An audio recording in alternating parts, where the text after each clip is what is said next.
Gandang buhay sa lahat mga kagri. Welcome back sa ating channel. Bakit nga ba nagtatanggal ng banana blossom o puso ng saging? No?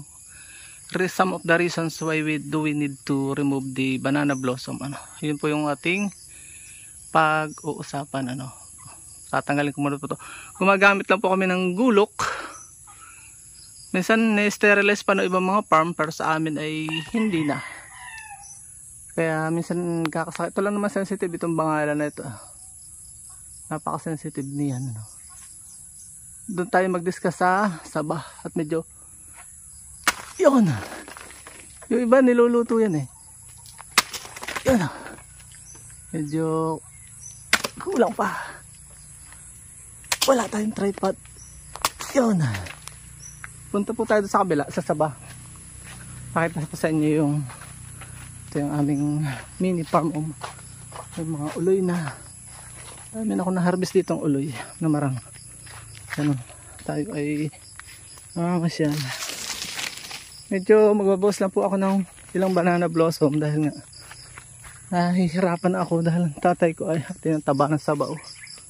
Kailangan ay tanggalin yung mga yan para ito mga to tanggalin. Mas maganda kung nadidisinfect natin yung tools natin. Kung minsan nagagamit ng alcohol yung ibang mga farm, dito sa amin hindi na eh. Pero for safety, gumamit tayo ng malinis man lang nagulok. Dami ng banana blossom o yun. Yun. Tingnan nyo saba. Yan o. So, ang tatay ko po kasi ay nasa ospital, kaya ako ay nahihirapan. Solo flight ko ngayon ang trabaho. So yun, wala na tayong tatanggalin. Banana blossom bumagsak na. Yan o, kinain na ng tupa. Ano ba ang dahilan bakit tinatanggal ito? Yan o, pwede pa siyang pang ulam. Iuwi ko siya. Yan o, pwede pa yan. Kinain na ng mga tupa. Hanap pa tayo dito ng pwede. Ang reason lang po dyan ay it will compete with the nutrient uptake from the main branch, from the ground, sa halip na pupunta pa sa yun natin itong lungkong. Pasyal na rin tayo, pupunta yung sa nutrients kami. Yan nahinog na mula sa lupa pupunta sa prutas ng saging, tapos pupunta doon sa banana. Yun, daming banana blossom pa doon. Kasa mo, kung minsan gumagamit kami ng lawis, magtitiba ako din isang araw. So, 3 yung pwede ko nang tibayin. Titibain ko na yan. Papayat yan. Serve po yun na competitor. Yun pala, it will act as competitor doon sa nutrient uptake. Yan, ang hirap. Medyo mataas-taas ng konti dito pa. At yun nga, hinakain po yan. Minsan nilalawak sa dinuguan, sarap sa dinuguan. Sa amin nilalaga lang namin sa bagoong to serve as food for the farmers. Ayun. At yan kino-commercialize na rin. Tanggalin na yun. Binebenta na po yan. Source of income na po yan, sa added source of income yan. Food yung patatlong reason. It will serve as added source of income for the farmers. Kaya po kailangan tanggalin. Yun ang 3 reason. Una, it will act as competitor sa nutrients sa ating pong prutas. Papayat. Pangalawa, it will serve as food for the farmers. And for the buyers, consumers.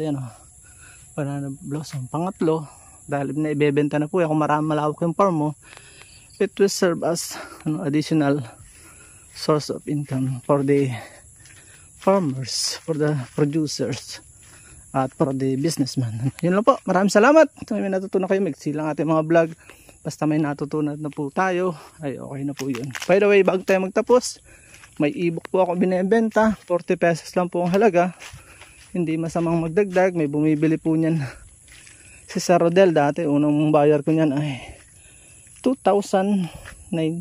Nakikita tayo ng orange snake mushroom. Yan o. Patunay yan na okay pa yung environment sa amin. Naganda pa eh. Yun po, ang kalaw ay may bumili ng 40, may bumili ng 500, hindi ko naman kilala. So yun lang po, maraming salamat. Hanggang sa muli natin educational videos. Please support all Filipino vloggers. Ipakita natin sa mundo na nagkakaisang lahing Filipino. Kontakan nyo lang po ako kung gusto nyo bumili. Via Google Drive ko po yan i-download sa inyo. At kontakan nyo po ako sa aking messenger account. Comment nyo lang po kung kayo bibili. Yun lang po, paalam mo na po. Hanggang sa muli po nating mga vlog. Ito ay aking uuwi sa bayan at aming uulamin mamaya ni Mrs. Bago ko po makalimutan, ito po yung pang-apat. Tatanggalin ko na ito. Yan. So, kinakamay na lang pagka yung ganyang abot na. So, dahil nga sa competition, it will produce low quality fruit or rejected fruit na yun. Rejected fruit means rejected low prices. Ganun lang po yun. Magbababa yung income natin, low income ang isang magsasaka. Ayan mga ganyan. Mababa lang yan. Huwag niyong paabutin ng ganyan dahil dito sa habang ito, ang dami ng nutrient ang nakain. Yan may nutrient dito na pumunta. Ito hindi po kinakain. Ang kinakain lang sa amin ay yung saba. Yung una kong binidyo ko sa baba. Pero sa iba kinakain din ito. Ginabali lang po yan. Isagad na natin. Yan. Yan Ang haba ng nutrient na pumunta dyan. So yun lang. Baka mapahaba po tayo. Maraming salamat. Bye bye and God bless. Ito nyo. Anyway, pangkain lang naman namin yan. Pero kung commercial, hindi pwede mangyari yan. Kasi nga, bababa yung quality natin mga bunga. Alam mo na po. At dyan po, nagtatapos sa ating munting vlog. Nawa po yung nag-enjoy po kayo at may natutunan. Kung bago pa lamang po kayo sa aming channel, ay huwag niyo pong kalimutan mag-subscribe at i-hit nyo na po yung bell para updated po kayo sakaling may bago po tayong upload na po. Magkita-kits po tayo sa susunod nating mga video. God bless you all. Mabuhay. God bless the Philippines. Bye-bye po muna.